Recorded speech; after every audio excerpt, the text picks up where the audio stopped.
There are plenty of unanswered questions this morning after that deadly incident in the Washington, D.C. metro earlier this week, in which one woman died and dozens more were injured when a subway car filled with smoke. Now, the NTSB, which is investigating the incident, says the cause was an electrical malfunction in the tunnel.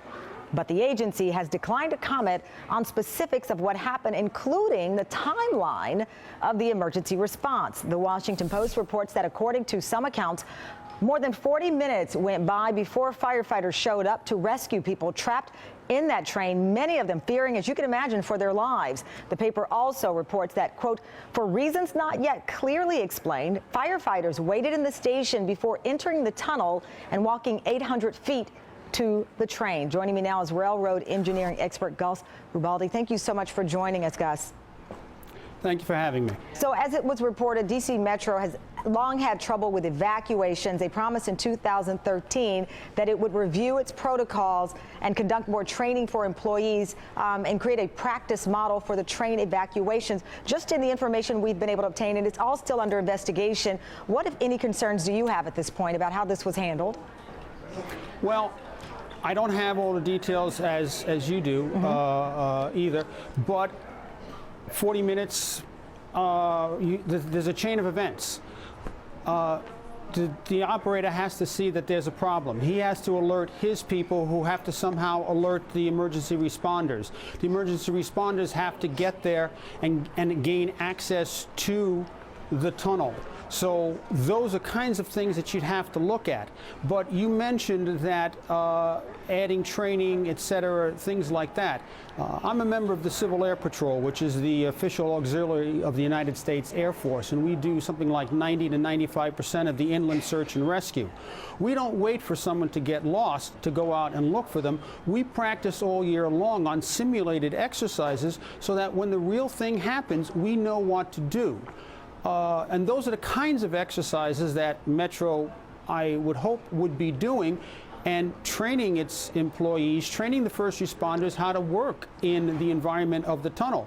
They may have waited because they were waiting for power to be turned off to the third rail so that the first responders don't become people who have to be rescued by hitting the third rail.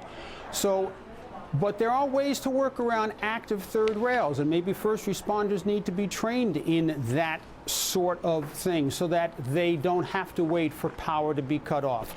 There's all manner of items that have to be considered and looked at in light of what occurred.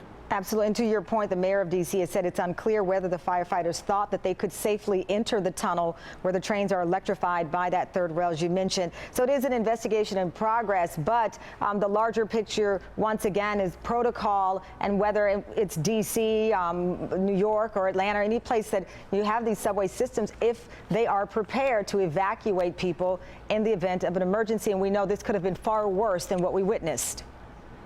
That's correct. And again, if I can make my Civil Air Patrol analogy again, pilots are trained for engine out emergencies. And they're trained to do it instinctively, and not because when your engine is out, there isn't time to look up the pilot's operating manual to determine what is it we're supposed to do. You have to know instinctively, and maybe that's the kind of training that the operators and the employees of Metro need to do. Declare the emergency and worry about somebody second-guessing you later. Well, it's better to act than not to.